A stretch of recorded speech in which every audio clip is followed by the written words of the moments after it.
السلام علیکم دوستو، آج میں آپ کو سور والوں کے لیے ایک بہترین عمل بتا رہا ہوں جو کبھی خطا ہی نہیں گیا۔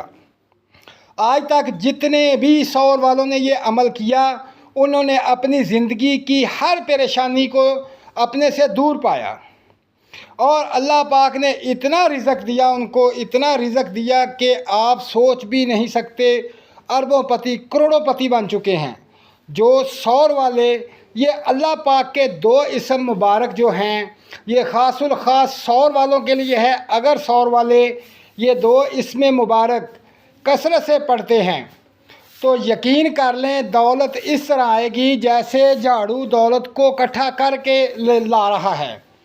دوستو یہ اتنی دولت آئے گی کہ آپ حیران ہو جائیں گے، آپ کے تمام معاملات جو ہیں وہ بہتر ہو جائیں گے، آپ کو ہر کام میں فتح ملے گی، ہر کام میں فتح ملے گی۔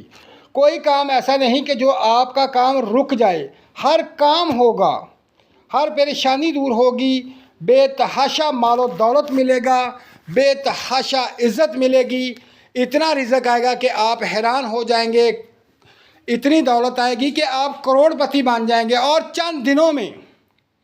یہ ایک ایسا عمل ہے، یہ دو اللہ پاک کے ایسے خاص نام ہیں بالخصوص سور والوں کے لیے۔ سور والے میری بہنیں بھائی اگر یہ دو اسم مبارک روزانہ 1100 دفعہ پڑھ لیتے ہیں تو زندگی میں کبھی بھی ان کو دولت کی کمی نہیں ہوگی، زندگی میں کبھی کمی نہیں ہوگی۔ وہ دن ہی خالی نہیں جائے گا کہ اسے دولت نہ ملے۔ اگر وہ روزانہ 1100 دفعہ پڑھ کر اپنے کاروبار میں نکل جاتا ہے تو کاروبار اتنا وسیع ہو جائے گا کہ سنبھالا ہی نہیں جائے گا، اسے سمجھ نہیں آئے گی کہ میں اس کو کس طرح کنٹرول کروں۔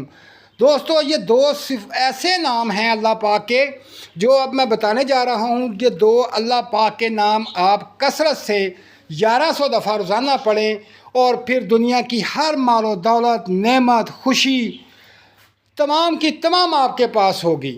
یہ دو نام ہیں۔ پہلا نام ہے اللہ پاک کا کہ یا فتاح، یا فتاح۔